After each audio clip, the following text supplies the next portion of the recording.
We recommend this product be installed by a competent gunsmith. Modification of your firearm may nullify the warranty of the firearm's manufacturer. No liability is expressed or implied for damage or injury which may occur from improper use or installation of this product. You are responsible for the safe handling, legalities, and use of your firearm. Warning: always wear safety glasses when working on firearms. Hi guys, Scott Folk here from Apex Tactical Specialties. Today we're going to walk through the proper fitting process for the Apex grade semi-drop-in barrels for the M&Ps. When they're properly installed, you'll notice a great improvement in accuracy. So let's get started. For this installation, you're going to need an equaling file with parallel faces and preferably safe edges on the outside edge, a Sharpie or layout fluid like Dychem, and an Apex barrel fitting jig. We'll start the barrel fitting process by checking the barrel hood width. This part right here is the barrel hood, and we're going to check across that width there in the slide to make sure it fits properly.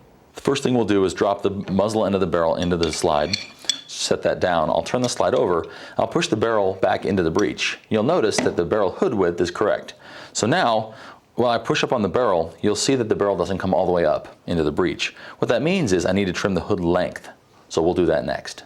To properly fit the barrel hood length, it'd be best to mark it with Dychem or marker. In this case, I'll use my Sharpie to make the ends all uniform color. When I set these in the slide, I'll be able to identify any contact points. With my barrel hood marked with a layout fluid or a Sharpie, I'll go ahead and place it back in the slide. I'll push it back into position, and now I'm gonna press up. What I'm looking for are marks in the ink. So you'll see right here in this corner there's a little bit of ink removed. That's where I need to trim the hood the most to make sure that I get a good fit into the slide. When you're going to use the barrel fitting fixture from Apex, make sure the file you use is parallel on both faces. This will ensure that you get a nice square hood when you use the fixture. I'll take my file, I'll place it in the fixture, push the barrel against it, and I'll take a nice, light, clean pass across it. When I remove it from here, you'll notice that there's a little bit of material removed off the end of the hood, right where I had contact before. You want to take one swipe and then test fit. One swipe, then test fit. Go slowly, take little bits off at a time. After taking some material off the barrel hood, I'll go ahead and put the barrel back in the slide. I'll put it in position, and I'll try to press it up. In this case, it's a little easier to install. It kind of sticks now. It won't fall out via gravity. So I need to take a little more off that hood. Ideally, you want it to drop in and fall out via gravity. So I'll take a little more off until it does so. Before each pass with a file, I want to remark the hood and make sure that I have a good clean surface that I'm checking when I refit it. So I'll put this back in the slide. I'm going to check fit again. I'll push it back out, and I should see a nice burnish mark on that ink surface, so I know where to cut again. So we'll rinse and repeat this until it fits in the slide properly. After a few attempts of trimming the hood to fit the slide, I was able to get a good fit. So I'll drop the barrel back in, and ideally, if you can drop the barrel back and it goes into battery, that's what I'd call a perfect fit. I'm going to hold on to it, turn it over to show you it's seated all the way up against the slide. There's a little bit of space between the top of the hood and the slide, so a little gap is very normal. But when I let go, it falls right out. When it's up in position though, if I press forward and back on the locking geometry, it barely moves. That's what you're looking for, less than 0.02 of movement, 0.002 inches. Now I have the barrel fit to the slide. I'm gonna work on fitting the complete upper assembly to the frame. I'm gonna go ahead and marker the fitting pad on the bottom of the barrel so I can identify how much material to take off and where. So now I'll take the frame, I'll take the slide that I've got the marking on the bottom of the barrel for, and I'll slide that onto the frame rails.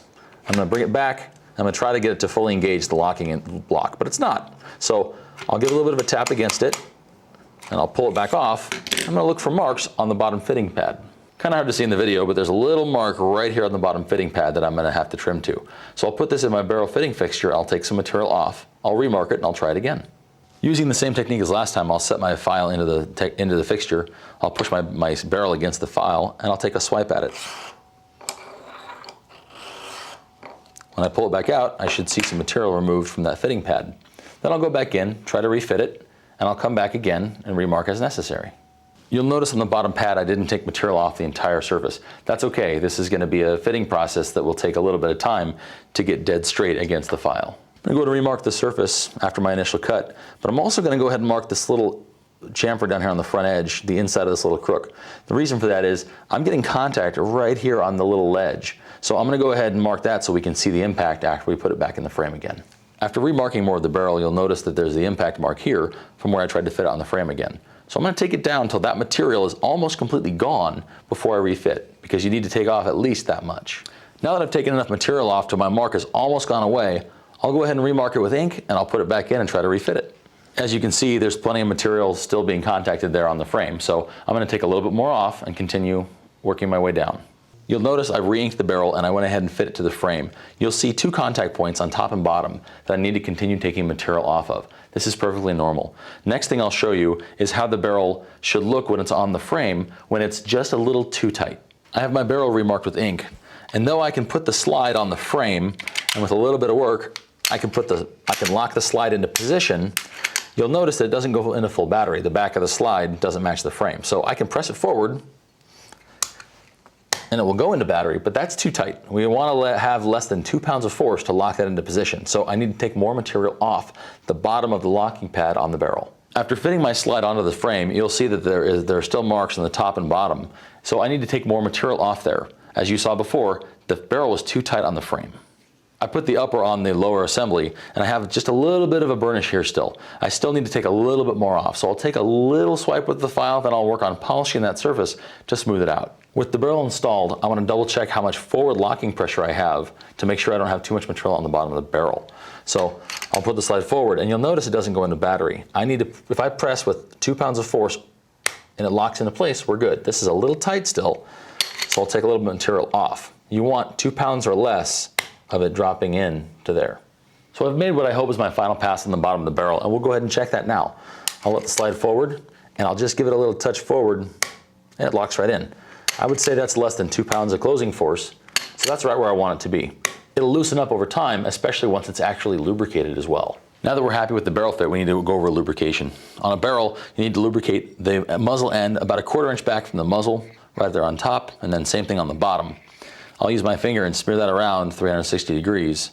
That's the locking point on the muzzle on the top and bottom. That needs to be lubricated. On the barrel, near the chamber, the transfer point right here between the chamber and the barrel needs to have some lubricant on it. Flip it over and put some oil on the bottom of the locking geometry. That's really all the lubrication you need on your barrel. With our barrel properly lubricated and installed, I'm going to go ahead and do a final check. I'll slowly let it down into battery. I'll make sure I have roughly 2 pounds of forward force to lock into position, and then I'll pull the trigger and make sure it dry fires. Hold the trigger, cycle the slide. You see, when I let go of it, it goes into full battery, release, and I can dry fire. This is a complete fit and should be good to go. I know barrel fitting seems like kind of a daunting task. It seems really complicated, but it's really not that difficult as long as you use the proper tools and the right techniques. Pay attention, take your time, and take little bits of material off at a time. Just slow down. Make sure you're getting it right. You're going to squeeze the most accuracy out of your gun with the best fitting barrel. That's why we have it where it's a nice tight fit when it goes into battery. So again, take your time. If you have any problems, contact customer service and we'll be happy to help.